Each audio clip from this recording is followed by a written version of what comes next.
មេឃងងឹតហើយឮសំឡេងកង្កែបយំរងំ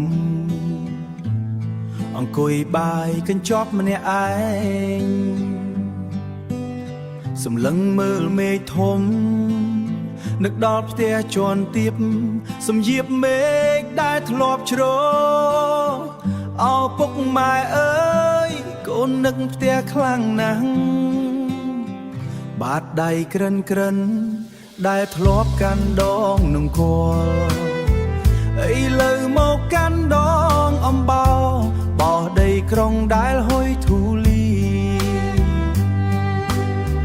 ខំធ្វើការទាំងយប់ទាំងថ្ងៃមិនដែលហ៊ានត្អូញប្រាប់ពីការហត់នឿយខ្លាចតែអ្នកផ្ទះបារម្ភខ្លាចម៉ែពិបាកចិត្តកូននាងស្រែចំណាកស្រុកមកតាមរកក្តីស្រមៃខំមាត់សងកត់ចិត្តតស៊ូក្រោមពន្លឺភ្លើងពណ៌ពេលខ្លះហូរទឹកភ្នែកលាយឡំជាមួយញើសដែលស្រង់ព្រោះជីវភាពបង្ខំឲ្យកូនឃ្លាតឆ្ងាយពីទ្រនំចាំកូនមានលុយផ្ញើទៅ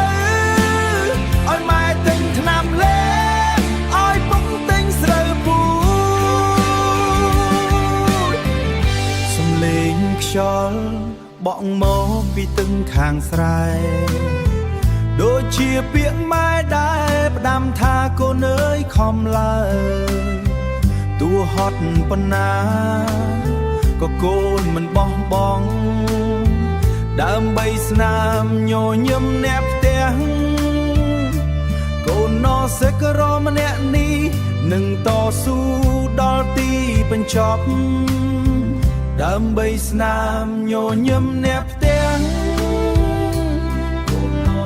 ដើម្បីស្នាមញញឹមអ្នកផ្ទះកូនណសិករម្នាក់នេះនឹងតស៊ូដល់ទីបញ្ចប់